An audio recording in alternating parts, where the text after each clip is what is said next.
Memang namanya ilmu membersihkan hati, ini hanya mula-mula. Kita ambil ilmu yang paling dibutuhkan hari ini. Ilmu memangkas dengki, benci, dendam hari ini. Kenapa? Kita sudah biasa dengan permusuhan hari ini. Sehingga ilmu yang paling tepat kita hadirkan ya ini tadi. Ada pun buat lain ada. Memerangi namanya ujub, memerangi namanya riya, memerangi namanya kesombongan, itu babnya beda. Tapi ilmu kerjaan ahli tasawuf. Artinya intinya kalau seorang semakin kenal kepada Allah ya nggak akan ujub. Ujub itu kan merasa gini loh, ada ujub, ada riya, ada sombong.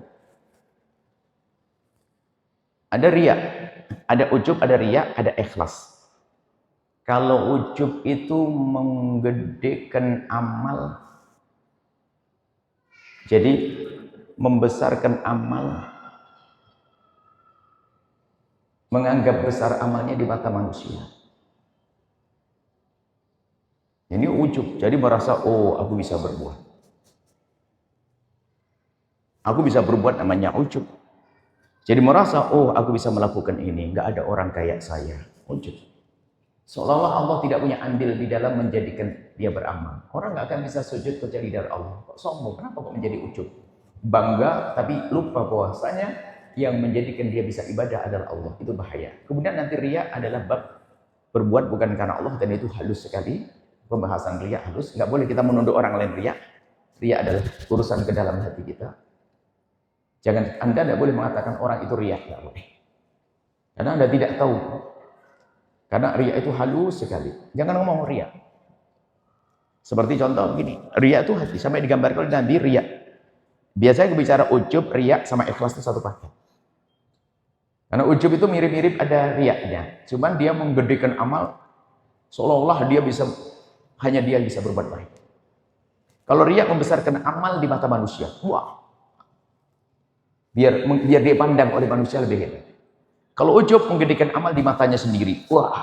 Kalau ikhlas menjadikan amal di mata Allah. Nah kalau ramai riya halus, riya itu makanya kita tidak boleh nunjuk ke sana, riya ke sini. Aku menuduh saya riya, oke, tapi menuduh orang lain nggak riya. Menuduh orang lain riya nggak boleh. Sebab sampai Nabi menggambarkan yang namanya riya itu halus, akhfa min tabibi namlati soda ala safitu somma bila itu dolma. Nama riya itu halus. Makanya jangan sok tahu. Begitu halusnya riya yang memangkas amal baik, kita harus waspada. Ini ilmu baru lagi.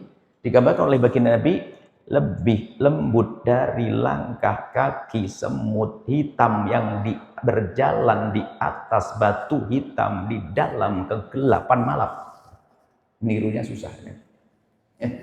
Itu riya.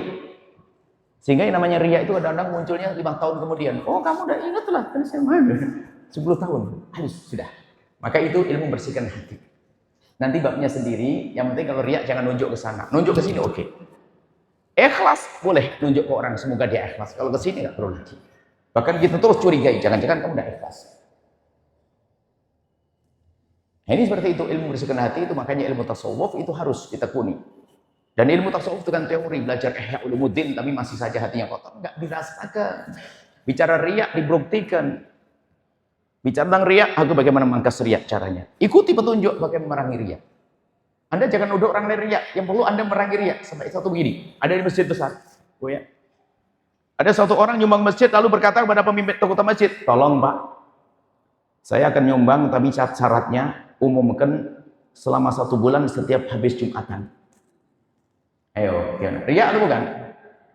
Riya. Kok bisa ibu tahu? Tadi katanya nggak boleh tahu. Ini orang sini hebat-hebat. Kan nggak boleh tahu. Dari mana ibu tahu riya? Dia itu memerangi riya. Kenapa itu punya riya? Dia itu nyumbangnya 100 juta, minta diumumkan 10 juta. Termasuk memerangi riya begitu. Anda diumumkan tidak apa-apa. Tolong umumkan di masjid, saya nyumbang masjid 10 juta. Biar dituruh larangannya bersedekah. Ternyata sedekahnya sebetulnya 100 juta. Cuman minta diumumkan hanya 10 juta. Padahal dia memerangi riya loh. Makanya ini ilmu pelik. Tapi enak. Indah. Mungkin yang dimaksud tadi gimana saya terlanjur ujub, saya terlanjur riya gimana? Saya terlanjur riya ini, saya pamer waktu sedekah agar pahalanya kembali. Oh bisa. Kembali gampang. Mudah. Sebab selagi masih hidup tobat masih ada. Gimana tobat saya dari riya? Riyamu kenapa? Saya nyumbang 100 juta, saya riak pamer ke sana kemari. Oh gampang. Ente nyumbang 100 juta sembunyi, dan 100 juta terang-terangan akan kembali. Itu aja. Mungkin Anda sholat di depan calon mertua, Masya Allah, berokaat-rokaat. Anak muda bujang misalnya. Allahu Akbar. Rokaat lagi, 2 rokaat, sampai 10 rokaat. Sampainya calon mertua. Ini riak bener, karena pamer, biar dianggap sebagai orang soleh. Supaya tidak jadi riak gimana? Awas ya, nanti sampai di rumah 50 rokaat. Itu dihajar. Maka riak akan hilang. Memerangi riak itu bukan meninggalkan amal. Bukan karena takut riak, nggak mau bersedekah. Nggak ada ikhlas. Kurang lebih seperti itu. Kemudian masalah Nur Muhammad, kami ingatkan dalam belajar agama, kami ingatkan kepada para ustadz dan sebagainya. Kita tidak perlu masuk istilah-istilah yang menjadikan orang tidak langsung paham maksudnya apa. Sudahlah, kini loh sederhananya. Nabi Muhammad utusan Allah, selesai. Dan beliau membawa cahaya, wahyu, utusan Allah, membawa pesan. Pesan itu untuk kebaikan, untuk kita amalkan. Sampai di sini sudah selesai. Bulat Nur Muhammad, segala macam. Tahajud enggak. Terus ngapain bicara Nur Muhammad? Kita sering dalam dunia tasawuf itu diajak bicara yang macam-macam, tapi bukan intinya, bukan saripatinya. Penafsiran Nur Muhammad adalah Allah yang menurunkan nur ini bicara. Nabi Muhammad sendiri disebut sebagai nur. Apakah Nur Muhammad masalah penciptaan? Ini babnya nanti. Sekarang apa yang Anda pahami tentang Nabi Muhammad? Nabi Muhammad adalah seorang manusia yang diutus oleh Allah, diberi wahyu, yang wahyunya adalah untuk kebaikan kita semuanya. Sampai di sini sudah cukup. Makanya kami ingatkan, hai para guru tasawuf, jangan Anda bawa orang. Ini tadi ilmu yang kita butuhkan agar besok akur damai dengan saudara. Oh ribut seminggu Nur Muhammad. Masih rebutan waris. Ya ini. Sama ustadz sebelah masih musuhan. Nur Muhammadnya di mana? Makanya kita ingatkan pada masalah hakikat, torekoh dan sebagainya. Itu pembahasan para ulama membahas torekoh, hakikat, syariah itu adalah untuk koreksi diri saya di bagian mana. Bukan untuk menilai orang, ente orang masih dan syariat, saya mah sudah sampai hakikat, sehingga sholat pun nggak ada masalah, nggak sholat, nggak ada itu. Itu hayalannya orang yang pengen cepat jadi wali tapi nggak punya modal ya, nggak mau sholat. Aduh hakikat, kita sudah sampai hakikat. Ente masih kulit, ini kiai masih kulit, kita sudah makom saripati. Salam. Sombongnya saja sudah mengeluarkan dia daripada hakikat ya. Sudahlah, jangan hindarkan dari hal ini. Saya punya ada diskusi saya tentang masalah Nur Muhammad dan sebagainya. Nur Muhammad juga dimaknai adalah apakah penciptaan Nabi Muhammad. Nabi Muhammad adalah anak Adam. Nabi Muhammad keturunan Nabi Adam. Nabi Adam min turab. Selesai. Mau apa? Siapa mengatakan Nabi Muhammad selain daripada Nabi Adam? Nabi Muhammad anak daripada ayahnya anak dari ayahnya, ayah dari putranya Nabi Adam. Ayo, siapa yang ingkari? Yang mengatakan tidak begini keluar dari iman. Aduh, bahasa Nur Muhammad bisa dimaknai sebab Allah yang menurunkan nur. Ternyata nur di sini adalah Nabi Muhammad. Adalah Nabi Muhammad dengan nur. Nur bisa dimaknai dengan wahyu. Masih banyak penafsirannya. Cuman yang kami inginkan bahwasanya kita pengen ilmu itu langsung yang mudah untuk kita pahami, kita praktekkan.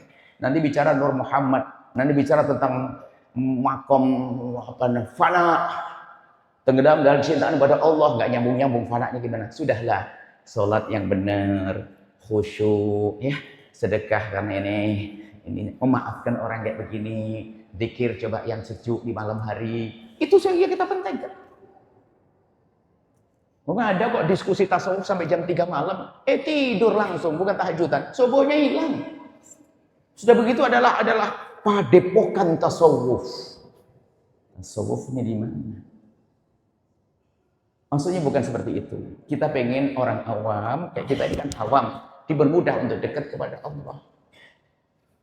Sampai mungkin tasawuf sederhana, ibu, bapak. Urusanmu dengan Allah, sholat 5 waktu tok saja ibaratnya. Sholat 5 waktu tok, nggak pakai sunnah-sunnahan. Kemudian Anda baik dengan sesama, sudah di surga. Sudah, itu ringan banget kan?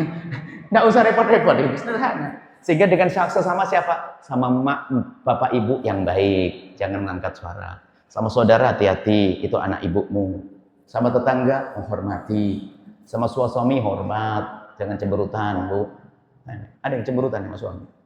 Kerjaannya perempuan itu. Anak sama istri jangan suka bentak-bentak. Itu saja sudah. Itu tasawuf hakiki. Kurang lebih seperti itu ya. Nanti ada. Kita pernah membahas masalah Nur Muhammad, cuman Di himbauan tidak kami hadirkan, nggak perlu Anda pengen tahu hal-hal yang semacam itu. Yang jelas Nabi Muhammad utusan Allah, Nabi yang maksum, Nabi disucikan, paling utamanya Nabi, paling mulianya Nabi, yang syariat adalah syariat sampai akhir zaman, yang mengajarkan kelembutan kepada pasangan, itu adalah Nabi Muhammad.